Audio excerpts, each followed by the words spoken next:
สบายดีพี่น้องมื้อนี้มาพบกับสองสาวลาวพากินก้อยป่าเนาะพี่น้องเนาะมีก้อยป่ามีต้มป่าแล้วก็พบกับสาวลาวบริคำไซแล้วก็สาวลาวสวรรค์เขตมาได้จ้าพี่น้องแซ่บๆนำการพี่น้องก้อยปลาแซ่บแล้วก็ต้มป่าพี่น้องฮ้อนๆเลยขั้นตอนน้ำอิดก็คือมาเซาะเกล็ดออกก่อนทางบ้านเฮาเอิ้นว่าเซาะเกล็ดหรือเซาะเกล็ดออกก่อนแล้ว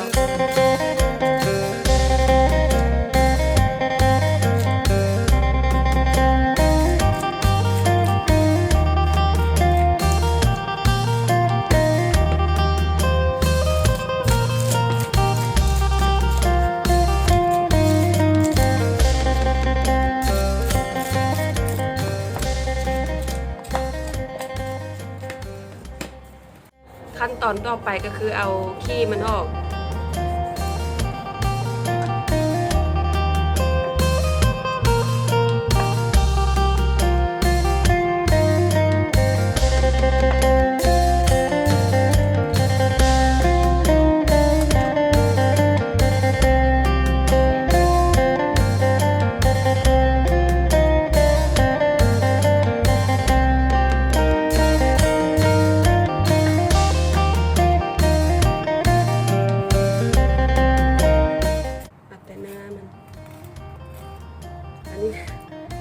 ไม่ควรจำเป็นแรกว่ายังงามปัจจัยขอโทษขออภัยนะจ๊ะ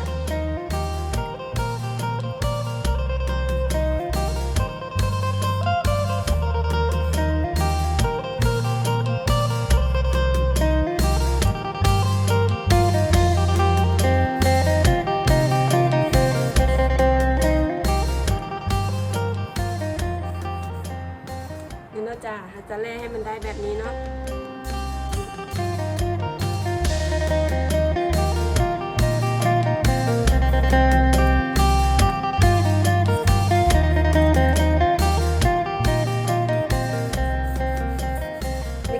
ความถนัดของสาวพรเองเนาะสาวพรถนัดแบบนี้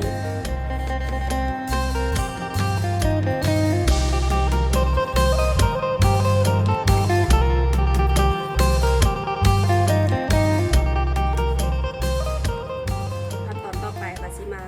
ซอยตอนลาบเอาแต่แล้วแต่ไผ่มากเด้อสาวพรมากตอนจำนี้สาวพรกันเลยตอนบางในจังน้อยคนหน้าบางเอาแต่คนมาก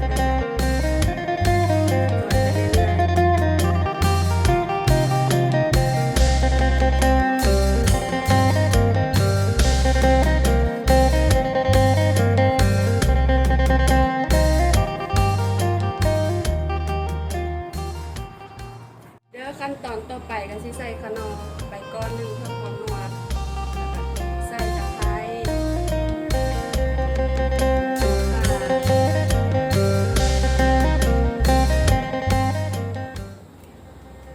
แล้วก็ขามเปียก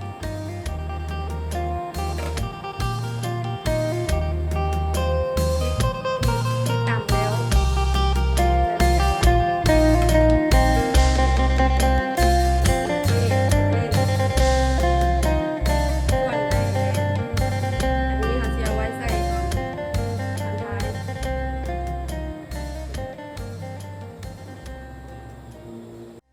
ก็จะใส่ผงชูรสไปน้อยหนึ่งแล้วก็เกลือน้อยหนึ่งเดี๋ยวหม้อเดือดถ้าหม้อเดือดใส่ปลาลงไปปิดก่อนอันนี้หม้อเริ่มข้นแห้งแล้วก็จะเอาปลาลง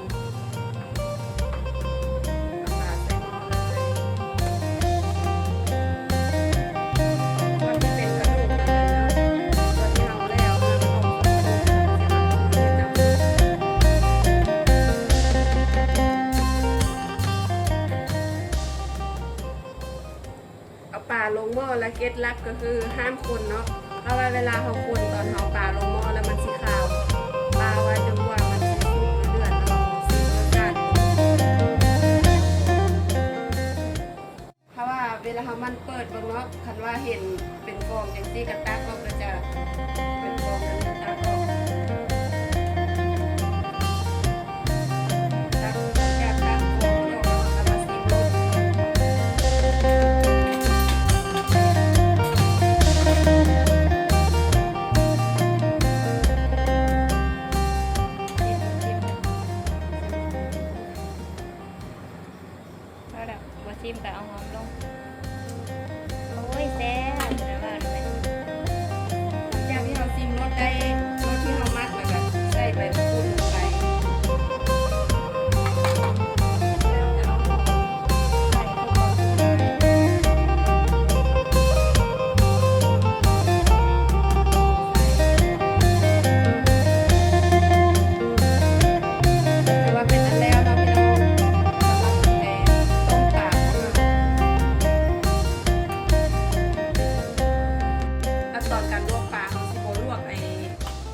ตะแกรงด้วยจ้ะเพื่อคั่วความนัวความแซ่บเนาะจ้ะเนาะ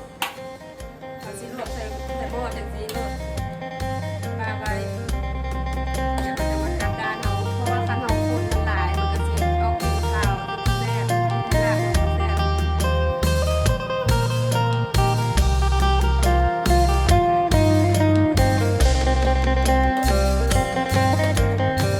แต่ว่าบางคนเขาก็สิซักบางคนสิว่าคือมันแต่ว่า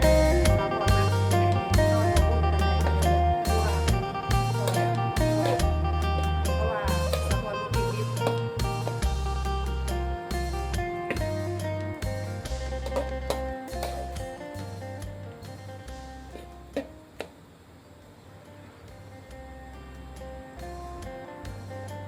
กันสิได้แล้วเนาะ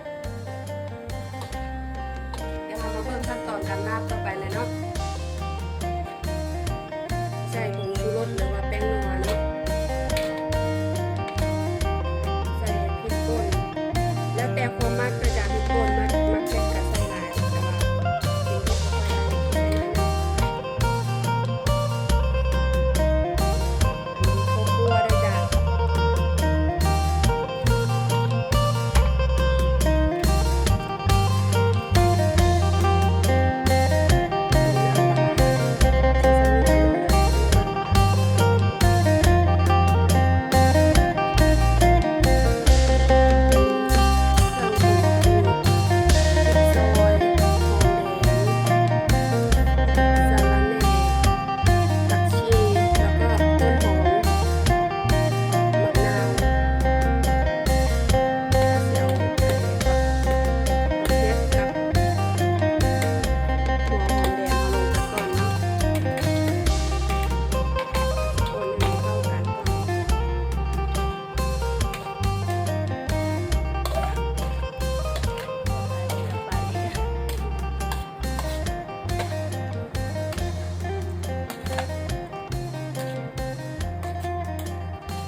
อันนี้เราก็ซีมเบิ่งค่ะว่าได้รสที่เรามักมันแซ่บแล้วเราก็เอาต้นหอมลง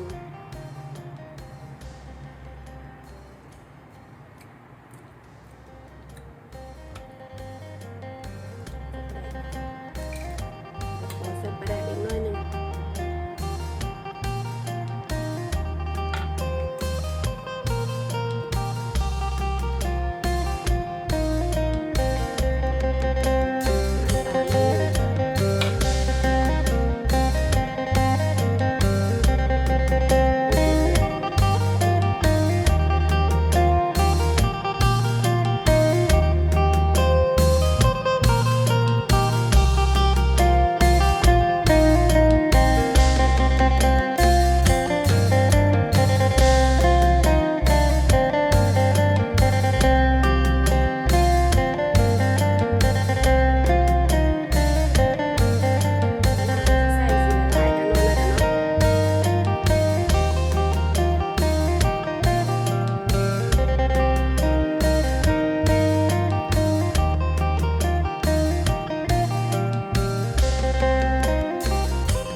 แล้วก็สิใส่ความหอมลงขั้นตอนสุดท้าย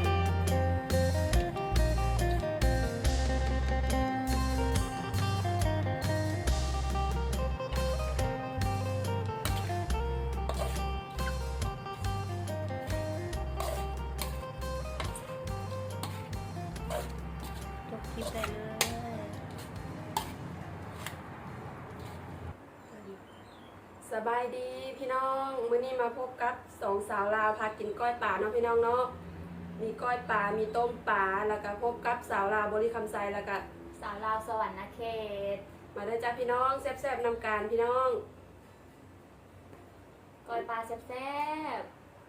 แล้วก็ต้มป่าพี่น้องฮ้อนๆเลย มีผักกับมีบัก ๆมะเขือ มี ผั ผั ก ก ส ส ลัด ลัดแล้วก็กะหล่ำเนาะพี่น้องเนาะ ส เลยเด้อพี่น้องมาแซ่บๆน้ำกันมา ก้อยปลาแบบเลย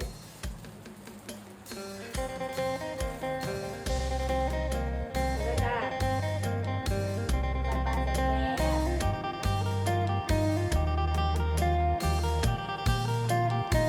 ระหว่างที่ทำกุ้งเบิ่งแล้วอยู่ที่มันต้มถึงก้อยปลา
ใส่มือเดียวพี่น้องแบบไปเอาเลยใส่มะกรูด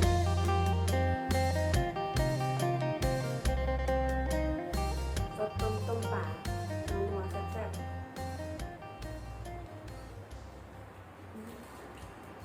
ๆร้อนๆเลยพี่น้อง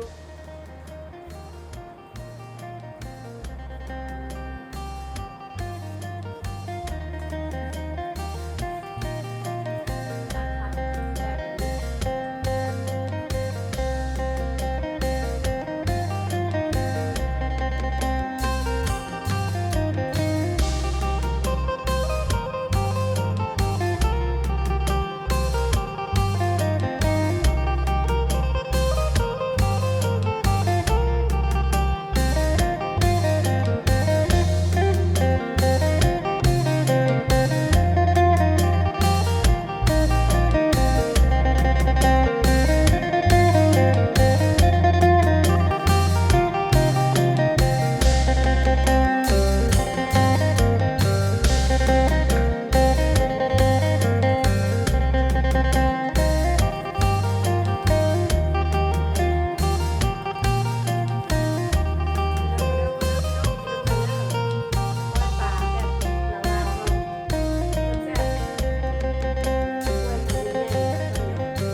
บรรยากาศบ่คืออยู่ตรงหน้าเลยพี่น้อง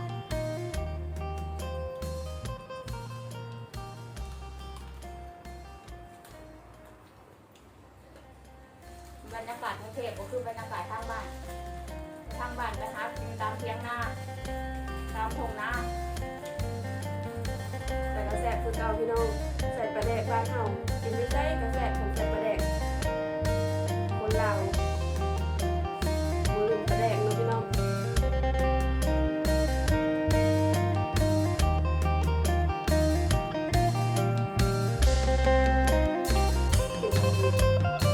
ก้อยปลาต้มปลากับซุปต้มปลาแซ่บเลยพี่น้อง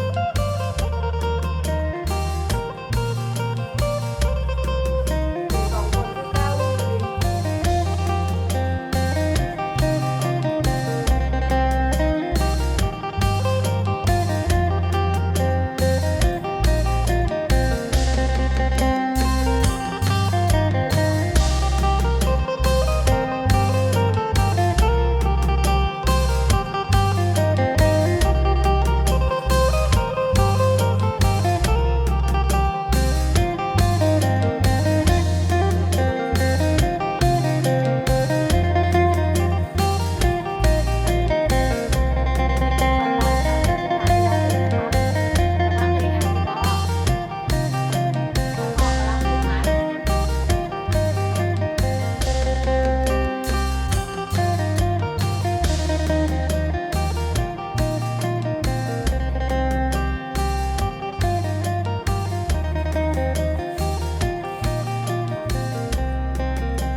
ำร้อน